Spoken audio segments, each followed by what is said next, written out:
Daniel sat inside the black SUV. The clinic disappeared behind him. Ahead, the giant mansion gates opened once again. No one inside the vehicle spoke. Only the low sound of the engine. And the heavy beating of Daniel's heart. Who was the hidden man? Why test kindness like it was treasure? Why choose him, a poor boy nobody noticed? Why help through shadows instead of truth? Daniel stared through the tinted glass. Nothing about this felt safe. The SUV entered slowly.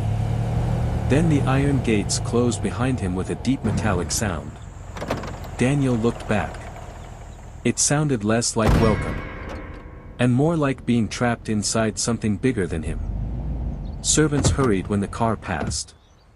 Guards stood straighter. Workers lowered their eyes. Nobody laughed. Nobody spoke freely. This was a house where one unseen voice ruled everyone. The SUV stopped. One suited man stepped out and opened Daniel's door himself. Earlier, they had handled him with cold efficiency. Now they handled him with care. That frightened Daniel more than anger ever could. They did not return him to the private office where the hidden voice spoke. Instead, they led him upstairs through long silent hallways. Past locked doors. Past giant portraits. Past carpets softer than anything he had walked on before. At the end waited another private room. Inside was a clean bedroom. A soft bed. Fresh towels. Folded clothes. A tray of hot food steaming on the table.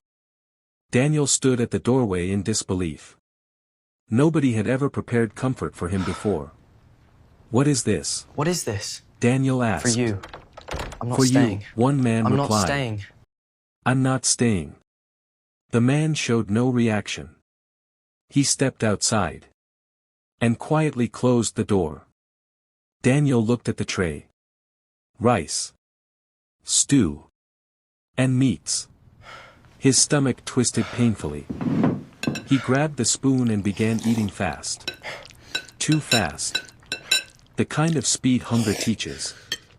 Suddenly, he stopped. Hannah had not eaten. He lowered the spoon slowly. As if it had turned into shame in his hand. He pictured her weak smile. Pretending she was full. Pretending she could breathe fine. Pretending not to be scared. Only so he would worry less. Daniel pushed the plate away. A hidden speaker crackled softly. Then the familiar voice filled the room. "You punish yourself for eating." Daniel lowered his head. It's all about my "It's sister. all about my sister," he said quietly. "She is at home, and she has not eaten anything." The voice replied softly. "I know." Daniel jumped to his feet. "Where is my sister?" At home. "At home." Safe. Safe. Alive. "Alive." How do you know that? Daniel exhaled once. Then anger rushed in. "How do you know that?" She hides her The voice coughing ignored when the you are question. near. She hides her Turns coughing face when you away are near. first. Daniel froze. She turns her face away first. His blood ran cold. Only someone who had watched closely could know that. "You sent people to my house." Daniel shouted. You sent people to my house? He slammed both fists onto the table. "Did anyone Did touch anyone her?" touch her? Silence. Then the voice answered. "No harm has touched your sister." Her? 3 soft knocks sounded. The door opened. A suited man entered carrying a paper bag. He placed it on the table and left immediately. No words. No explanation. Daniel opened it with shaking hands.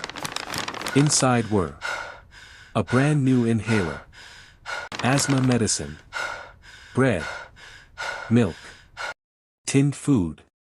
His chest tightened. He sat slowly on the bed. For days he had feared failing Hannah. Now a stranger had solved what he could not. That pain cut deeper than hunger ever had. "Why are you doing this?" Daniel asked, voice breaking. The hidden man replied. Who are you? "Because help should not wait until people collapse." Daniel swallowed hard. Who are you? Who are you? A long silence followed. Then the voice answered softly. Important Eat, yet. Daniel. Eat, Daniel. Go home today. Go home today. Tomorrow, you will meet Tomorrow, the person you behind will meet this the person voice. behind this voice. The speaker clicked off. Daniel stood frozen. Tomorrow had suddenly become bigger than fear. If you like this story, like, comment, share, and follow. Subscribe to the Story Mirror for more stories like this. Watch out for part 9.